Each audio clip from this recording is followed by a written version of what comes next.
Okay, so when it comes to managing chronic pain, we hear a lot about the dangers of opioids and becoming addicted.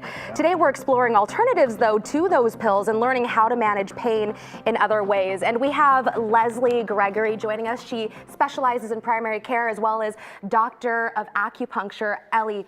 Thank you so much for joining us. And so, Leslie, first off, I mean, I know you guys both kind of deal with pain management. How do you manage chronic pain without those opioids?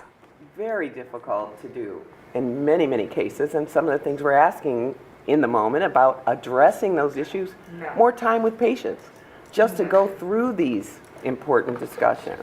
This may be the way you were treated in the past, but now we have new information. So we're asking for more time with these patients to go through this.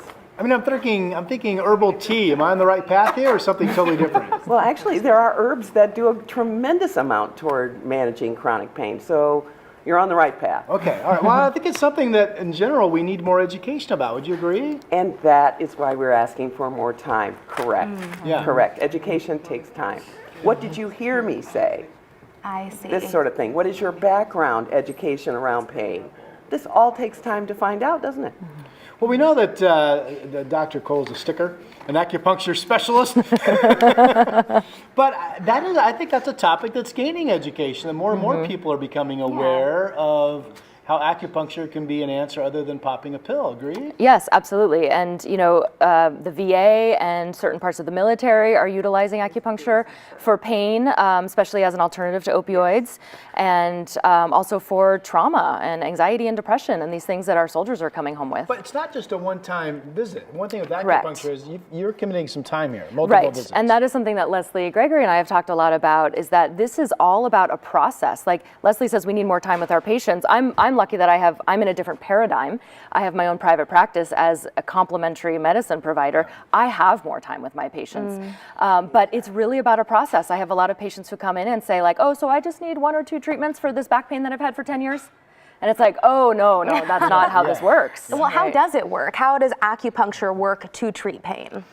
Well, it treats pain by increasing blood circulation, right? So when we increase blood to an injured area, we increase anti-inflammatory chemicals, anti-swelling, dopamine, serotonin, all these feel-good chemicals. It makes us feel better and have less pain. So Leslie, I get the feeling, have you studied acupuncture yourself? Because it kind of goes pretty closely with what you're doing, it sounds like. Absolutely, and I just love the whole idea of co-treating. And so that's the extra bullet point that I wanted to certainly add here. As patients, we need our patients to push back and say, look, we need more coverage of these complementary... Of your science, yeah. Absolutely. And I love the idea of increasing blood flow because that is absolutely another non-pharmacotherapeutic intervention, which is exercise, movement, stretching, physical therapy. Oh, stop it. I don't do any of those. Stop it. Be careful. You might have Get up off the couch, buddy. Well, and Rod was actually wondering about this before the segment. What about coverage in terms of insurance? Do a lot of insurers cover what you're talking about? Well, this is one of the challenges that Leslie and I run into. Leslie refers a lot of patients to me because she doesn't want to put her patients on opioids. She sends them to acupuncture.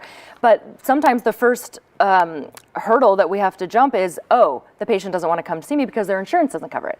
Now, 70% of my practice is insurance covered. 70% of my patients are using insurance. So it's pretty good. Okay. Yeah. But that 30% that just can't come in because they only will do what their insurance tells them they can do, unfortunately. Okay, well, we'll have Leslie Gregory back as soon as I exercise. But thank you both for being here. Yeah, thank you so much. Important.